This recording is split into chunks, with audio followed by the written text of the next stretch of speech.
네, 안녕하세요. 백두산 금융연구소의 백두산입니다. 아, 저희 방에 항상 공부 열심히 하시는 분 있죠. 정지원님. 저렇게 공부하시는 겁니다. 바로 이렇게 데이터를 찾아보면서 데이터가 이러이러하니까 이 데이터가 예전에 이랬을 때 증시가 어떻게 됐고 경제가 어땠으니까 앞으로 이렇게 될 거야. 이게 여러분들 그 주식 공부한다, 시장을 공부한다의 기본입니다. 지금 정지원님은 방향을 잘 잡아가고 계시는 거고요. 다른 분들도 이렇게 뭐 여러 가지 지표를 갖고 탐구해 보셨으면 좋겠어요. 뭐 실업률도 좋고, 뭐 부채도 좋고, 하여튼 뭐가 됐든 간에 어떠한 데이터를 놓고 데이터를 분석하시는 쪽으로 공부하셨으면 좋겠습니다. 아무튼 제가 이렇게 오늘 또 한 편을 찍는 거는요. 그 공부하는 동안에 머릿속이 얼마나 복잡합니까? 우리가 이제 정보화 시대다 보니까 예전에는 구할 수 없었던 데이터들조차 쉽게 클릭 몇 번으로 구할 수 있는 시대가 되다 보니까 머릿속이 너무 복잡해요. 변수가 너무나 많고, 상수는 한 개도 없으면 상수는 한 개도 없고 전부 다 변수고요. 그런 변수들이 또 막 이상하게 조합이 돼갖고 이게 도대체 뭐가 중요한 건지도 모르겠고 머릿속이 복잡하단 말이에요. 저도 머릿속이 좀 복잡했었는데 최근에서야 조금 그래도 좀 정리가 된 것 같아요. 좀 이제는 머릿속이 더 이상 복잡하지는 않습니다. 이제 약간 좀 이렇게 돼서 세상이 이렇게 움직이는구나. 약간 좀 체계가 좀 저만의 좀 뷰가 좀 이제 좀 약간 좀 확립이 좀 됐다. 뭐 자랑하려고 그런 건 아닌데요. 그렇게 들렸다면 죄송한데 아무튼간 뭐 좀 머릿속이 좀 정리가 됐습니다. 그래서 이 정리된 거를 조금 여러분들께 얘기를 한번 해드려 보려고 한 편 더 녹화를 합니다. 우선은 여러분들 위기를 예측하는 데 있어서 위기에 일단은 제일 중요한 요인은요 언제나 부채입니다. 부채가 뭡니까? 빚이죠. 그냥 정상적으로 성장할 수 있어요. 그냥 정상적으로 그냥 예를 들어서 부채가 없이 그냥 정상적으로 간다면 이렇게 성장을 하게 돼 있습니다. 근데 어떻게 돼요? 우리가 부채를 쓰기 시작하면서부터 이러한 사이클이 생깁니다. 왜냐하면 부채는 갚아야 되기 때문에 언젠가 상환해야 되기 때문에 부채를 쓰기 시작하면 이런 식으로 사이클이 만들어지죠. 부채를 계속 낸다. 그리고 이때 어느 순간 되면 부채를 다시 갚아야 되고요. 어느 순간 또 확실해지는 때가 오면 또다시 사람들이 부채를 쓰고요. 그래서 이 부채의 사이즈가 중요합니다. 부채의 사이즈가 중요해요. 이렇게 해서 원래 가만히 부채가 없으면 이렇게 그냥 성장할 경제가 이렇게 호황과 불황을 겪으면서 성장을 하게 됐습니다. 부채 때문에. 그러니까 결과적으로 이 빚이 중요한 겁니다. 빚. 부채가 이 모든 사이클을 만들어내는 거고 금융위기의 씨앗이라면 부채가 바로 금융위기의 씨앗이 되는 거죠. 근데 그냥 적정한 부채는 괜찮아요. 근데 과도한 부채는 언젠간 터질 수밖에 없는 폭탄으로 남습니다. 언젠가 터질 수밖에 없는 심지가 꽂혀 있는 폭탄. 그림이 이상하지만 어쨌든 그냥 봐주시고요. 폭탄입니다. 어쨌든 부채는요. 그게 사이즈가 작든 크든 언젠가 상환을 해야 되는, 상환한다는 것 자체가 일단 경제에 되게 안 좋거든요. 그래서 이것이 어쨌든 간에 그 부채라는 것이 무조건 폭탄이다 이렇게 생각하시면 되겠습니다. 네, 여러분들 근데 폭탄 자체를 두려워할 필요는 없죠. 잘 통제된 폭탄은 괜찮아요. 폭탄이 언제 터집니까? 정상적인 폭탄이라면 뭐 버튼을 누르거나 뭐 불을 붙이거나 해야지 터지는 거죠. 그러면 제가 봤을 때는 이거 제일 중요한 건 이거예요. 위기를 여러분들 보시려면은 이 불 붙이는 행위가 언제인가? 언제 불을 붙이는 건가? 불 붙이는 행위는 현실에서 어떤 것들인가? 뭐 금리를 올린다든가 이런 것들을 잘 파악하시면 좋을 것 같습니다. 대부분 여러분들 요즘 뉴스는 워낙 많이 보시기 때문에 이거는 다 아실 거예요. 어디에 폭탄이 많이 있는지는 다 아실 겁니다. 대표적으로 제가 얘기를 좀 해볼까요? 일단 한국 가계부채, 부동산과 연관이 된 가계부채가 굉장히 많죠. 그리고 또 있습니다. 뭐 예를 들어 유로존으로 가볼까요? 유럽에는 뭐가 있나요? 유럽에는 그 정부들이 부채가 많죠. 뭐 PIIGS라 해가지고 포르투갈, 스페인, 뭐 아일랜드, 이탈리아, 그리스 이렇게죠. PIIGS 얘네들은 정부 부채가 어마어마합니다. 그리고 중국은 뭐가 있을까요? 지방 정부의 부채, 뭐 공기업들 부채 이런 데가 되게 많고요. 미국도 피해갈 수는 없죠. 미국 같은 경우는 개별 회사들 회사들의 부채가 많은 편이고요. 남미 쪽으로 가볼까요? 남미 쪽은 정부가 일단 개판이죠. 예. 베네수엘라, 예를 들어서 베네수엘라, 뭐 툭하면 IMF에 구제금융을 신청하는 뭐 브라질, 아르헨티나 개판입니다. 얘네들 다 결과적으로 부채 때문이에요. 자, 이게 이제 전 세계적으로 퍼져 있는 부채들입니다. 그래서 항상 우리 언론에서는 공포를 주죠. 아, 전 세계 부채가 얼마나 많고 역사적으로 가장 많은 때고. 당연한 겁니다, 여러분들. 경제 사이즈가 성장해 가면 당연히 부채도 같이 많아지는 거예요. 어, 그렇기 때문에 이 여러분들 부채의 사이즈, 폭탄이 어디에 몇 개가 있네 자체는 이게 여러분들 신경을 쓸 게 아닙니다. 결정적으로 누군가 불을 붙여야 터지는 거예요. 그죠? 그렇다면 불 붙였다가 터지면 불이 났다. 불 끄는 거. 그러니까 누가 불을 붙이고 누가 불을 끄는 존재인지를 일단 아는 게 중요할 것 같습니다. 그죠? 연방준비제도예요. 미국만 보시면 됩니다. 미국만 보시면 돼요. 미국이 금리를 인상했다라고 하면은 일단 슬슬슬슬 일단 불이 가까이 가는 겁니다. 불을 가까이 들이대는 거예요. 그러다 이제 금리가 너무 높아졌다라는 얘기는 뭐야? 그 드디어 심지에 불이 옮겨 붙었다라는 얘기입니다. 그러면 이제 터지는 거죠. 그럼 터지는 겁니다.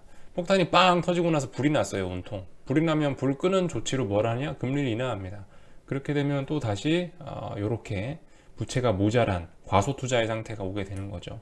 과소투자의 상태가 오게 되면 저금리 상태죠. 이때 저금리 상태에선 다시 사람들이 기회다라고 생각하고 부채를 막 또 늘립니다. 부채를 막 늘려요. 부채를 막 늘리기 때문에 다시 폭탄이 커지는 거죠. 다시 폭탄이 커지면은 연준은 야 이거 봐라, 이거 또 경제가 과열되기 시작하네 이러면서 또 다시 금리 인상 카드를 꺼내고 불을 또 다시 폭탄에 슬슬슬 또 갖다 대는 거죠.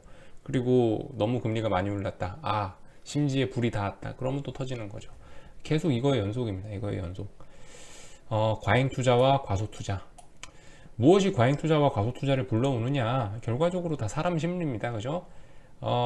미래를 한치 앞을, 1초 앞을 내다볼 수 없는 인간들이 단체적으로 모여가지고, 제가 며칠 전에 영상 하나 올린 거 있죠. 집단지성, 사회적 동물, 뭐 이런 점들 말씀드렸는데, 그렇기 때문에 사람들은 우르르르르 무리를 지어서 움직이게 됩니다. 경제적 활동도 같이 하게 되죠. 그래서 다 같이 투자를 할 때는 다 같이 합니다. 투자를 할 땐 기가 막히게 다 같이 해요. 다 같이. 이땐 기분이 너무 좋아요. 모든 게 잘 될 것 같고 미래에 대한 전망이 최고에 달합니다. 근데 어떻게 돼요? 이상하다. 잘 될 거야. 망했어. 앞으로 안 될 거야. 하지만 시장은 이제 올라가죠.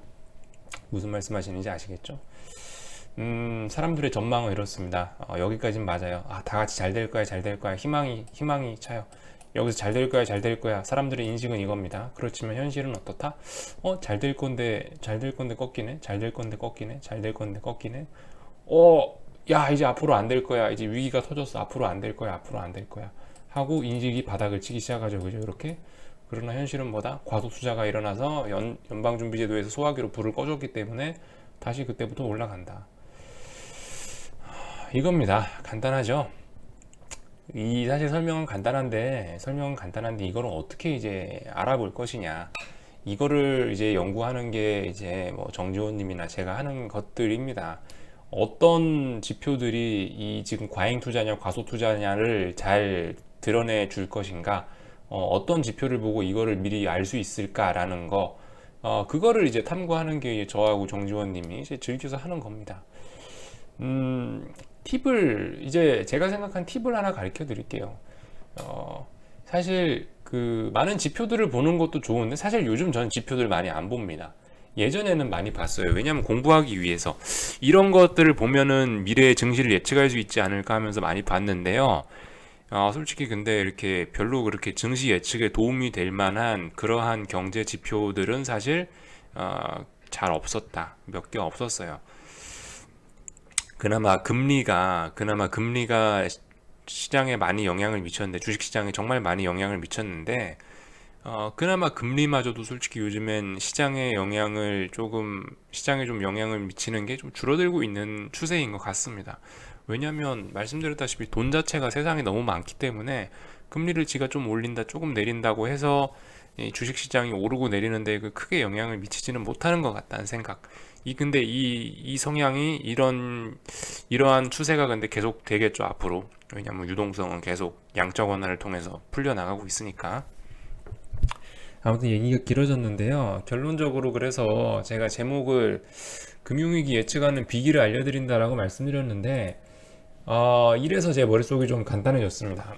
이런저런 지표들이 있는데, 사실 여러분들 우리가 매매하고 있는 이 주가 지수, 예를 들면 코스피, 이거 자체가 여러분들 어마어마하게 좋은 큰 미래 예측력을 가진 가장 좋은 지표입니다, 여러분들. 이게 증시가 가장 좋은 미래 예측 지표예요.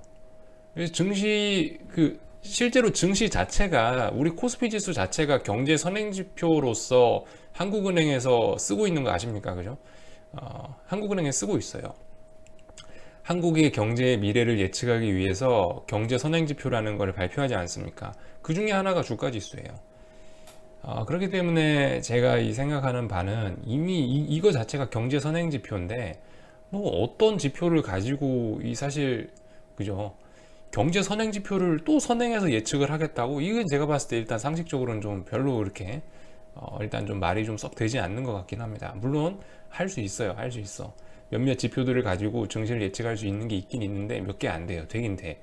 근데 어쨌든 논리적으로 이렇게 단순히 논리학으로만 생각해 본다면 좀 그런 경향이 있다. 왜냐하면 이미 저거 자체가 경제 선행 지표인데 경제 선행 지표를 가지고 경제 선행 지표를 또 예측하겠다? 이 좀 이상하지 않습니까? 그죠? 논리적으로 좀 안 맞는 것 같다. 아무튼 그래요. 그래서 이 증시라는 거 자체를 가지고 말씀드렸죠. 앞으로 뭐 위기를 예측할 수 있다. 제가 결국 이 얘기를 드리려고 하는 건데요. 이 시장은 모든 걸 다 반영한다고 하지 않습니까? 여러분들 그 말이 정말 간단한 건데 되게 무서운 거고 되게 중요한 말이에요. 증시는 모든 것을 선반영하고요. 이 모든 사람들의 심리적인 게 다 녹아 있습니다. 현재 경제 상황도 다 녹아 있고요. 진짜 증시 이 코스피 지수라는 것 자체가 어쩌면 좁게 보면 한국, 쉽게 넓게 보면은 전 세계의 미래의 경제에 대한 모든 전망과 현재 상황 이런 거를 다 담고 있는 정말 종합 지표라고 할 수가 있겠습니다. 역사적으로 한번 좀 살펴볼게요. 이거는 인터넷에서 제 HTS에서 보려고 그랬는데 보시면은 HTS에서는 여기 89년부터밖에 안 나와 있어서 조금 더 긴 자료가 필요해서 갖고 왔습니다. 어떤 인터넷에서 돌아다니는 글인데요. FM 코리아? 여기에 올라와 있는 제목이 코스피 지수로 보는 대한민국 경제입니다. 누가 되게 잘 정리를 해놔서 이것만 보고 그냥 말씀드릴게요. 보세요. 우리나라 코스피 어땠나 보세요. 여기 70년대 후반에 오일 쇼크 나갖고 시장 개박살 났었고요. 그리고 나서 그로 인한 반등이 올라왔었고 오일 쇼크 해결되니까 반등이 올라왔겠죠. 그리고 절절 기다가 전두환 대통령 이런 때 그리고 88 올림픽 있었죠. 3조 호황 금리 낮고 기름값 낮고 또 하여튼 뭐가 낮았지? 하여튼 3조 호황 나가지고 환율 그죠? 그냥 3조 호황 나가지고 증시가 코스피가 완전 요즘 여러분들 좋아하는 말로 떡상했습니다. 이때 엄청 많이 올랐어요. 엄청 많이 올랐고요. 이때 많이 오르고 나서 어떻게 됐다? 다시 좀 꺼졌어요. 다시 89년부터 해서 89년 피크로 해서 92년까지 꺼지고 92년부터 96년까지 경제가 굉장히 또 좋다가 여기 써 있네요. 김영삼 정부 시기 무리한 사업 확장. 그죠? 대기업들이 당시에 좀 무리하게 부채를 일으켜서 좀 많이 무리하게 사업을 일으키지 않았습니까? 당시에 원화도 엄청 강했는데. 그러니까 이때 기업들의 과도한 부채 때문에 IMF가 터져가지고 97년까지 박살이 나고요. 그리고 IMF 위기를 극복하면서 어떻게 됐다? IT 버블 생겼죠. IT 버블. 98년도부터 해가지고 한 2000년대까지 IT 버블 나서 쭉 올랐었고요. 그리고 나서 IT 버블 터지고 나서 2001년, 2002년 터지고 나서 또 비리비리 하다가 어떻게 됐어요? 2004년, 2006년 대세 상승, 신흥국 증시의 대박 해가지고 쭉 올랐죠. 노무현 정부 골디락스라고 써있네요. 네. 그리고 나서 금융위기 왔다. 금융위기 오고 나서 반등이 올라왔지만 이때 당시 2011년에 여기에서 이 자리에서 유럽 재정위기 났다. 유럽 재정위기 나서 코스피 다시 한번 박살나고 박스권 그리다가 미국 금리 인상, 미국 경제 호황 하면서 다시 한번 2018년 1월 달까지 대세 상승. 그리고 나서 현재 2년간 미중 무역 분쟁과 연준의 과도한 긴축으로 인해서 지수는 2년 가까이 조정. 이게 전체 코스피 역사입니다. 보시면요, 여러분들 가장 간단합니다. 코스피 지수만 잘 봐도요, 금융위기는 다 피해갈 수 있다. 물론 저는 이번에 좀 금리 인상, 금리 인하에 관한 그때 주식을 해봤던 경험이 없던 사람이라서 좀 당했는데요. 아무튼 보시면은 뭔가요? 어떤 특징들이 있나요? 지금까지 말씀드렸는데 그냥 얘기해 드린 게 아니고요. 이게 보시면은 그 무조건 주식이 많이 올라야지 위기가 터져요. 그죠? 무조건 주식이 많이 올라야 위기가 터져. 그리고 주식이 과도하게 빠지면 어떻게 되나요? 나라가 망하지만 않으면 다시 튀어 올라와요. 그죠? IMF 때는 조금 이때는 나라가 망할 수도 있었기 때문에 유달리 많이 빠졌습니다. 그죠? 이때는 대한민국 정부 디폴트 얘기가 나왔기 때문에 유달리 많이 빠졌던 거고요. 아무튼 그래요. 주식이 유달리 많이 오르면요, 반드시 강력한 조정이 나오게, 반드시 강력한 하락이 나오게 돼 있고요. 주식이 많이 오르면 무조건 위기가 나게 돼 있습니다. 2000년대도 많이 오르니까 위기가 나게 돼 있고, 2004년에서 2006년까지 많이 오르니까 위기가 나고, 2008년부터 2011년까지 많이 오르니까 유럽 재정 위기가 나고, 이거예요. 2011년 또 2018년까지 해서 주식이 많이 오르니까 개박살이 나고, 이거밖에 없습니다, 여러분들. 그래서 제가 누누이 말씀드리는, 지금은 위기가 날래야 날 수가 없다라고 표현을 하는 게, 물론 이제 설명도 드립니다. 그죠? 연준이 수도꼭지를 잠궈야 위기가 난다라고 좀 구체적인 이유도 말씀드리지만, 사실 그런 설명조차 필요가 없어요. 뭐 과잉된 게 있어야지 박살이 나지. 지금 투자가 지금 우리 그림판 여기 있구나. 지금 우리 과소 투자란 말이에요. 과소 투자인데 여기서 뭘 더 박살이 나요? 과잉 투자가 돼야 박살나 이렇게 생기는 거지. 뭐 버블이 껴야 버블이 깔아앉을 거 아니에요. 근데 지금 버블이 어디 있어요? 세상에 버블이 아니고 지금 뼈밖에 안 남았는데 여기서 또 어떻게 말라 비틀어져요? 물론 지하실이란 게 있다 이러는데, 솔직히 근데 현실적으로 봤을 때는 지하실 가기가 쉽지가 않다. 미국이 수도꼭지 풀르고 있다니까요. 미국이 지금 물 풀로 틀었어요. 미국뿐만이 아니고 미국, 중국 지금 다 수도꼭지 풀로 틀어놨기 때문에, 이게 폭탄에 불을 붙여야지 터지는 건데 불이 안 붙어요. 지금 불이 안 붙어. 수도꼭지 틀어놓은 게 물에 푹 잠긴 거예요, 폭탄들이. 그래서 아무리 불을 갖다 댈라 해도 불이 안 붙습니다. 그래서 어쨌든 얘기가 좀 길어졌는데요. 제일 중요한 건 주식시장만 보시면 되겠습니다. 주식시장만 잘 봐도 돼요. 투매와 오버슈팅만, 큰 투매와 큰 오버슈팅만 잡아내도요, 됩니다. 사실 이 주가 지수 자체가 어마어마한 경제에 대한 예측력을 가지는 거거든요. 네. 그 점을 우리 모두 간과하고 있는 것 같아서, 사실 주가 지수만 잘 봐도 미래 예측은 얼마든지 가능한데, 사실 이제 우리는 어쩌면 가장 쉬운 길을 놔두고 좀 너무 이렇게 돌아가는 게 아닌가라는 생각이 듭니다. 결과적으로 저는 좀 이제 다시 옆으로 돌아갔다가 다시 큰 길로 오더라고요. 다시 메인 길로 왔다. 주식시장만 잘 봐도 되는 거였는데, 알고 보니까. 근데 이거를 주식시장만 잘 보기 위해서 환율이니 금리니 실업률이니 이런 거 보다가 옆길로 샜다가 다시 결국 주식으로 돌아온 거죠. 아무튼 이렇게 생각을 합니다. 그래서 제가 분석하기 시작한 거는, 얼마나 빠져야 어떤 경우가 투매이고 어떤 경우가 오버슈팅인지를 이제 분석을 하기 시작했는데, 아무튼 그렇게 하기 시작한 뒤로부터는 어쨌든 잘 먹고 잘 살았습니다. 그 뒤로는 잘 먹고 잘 살았어요.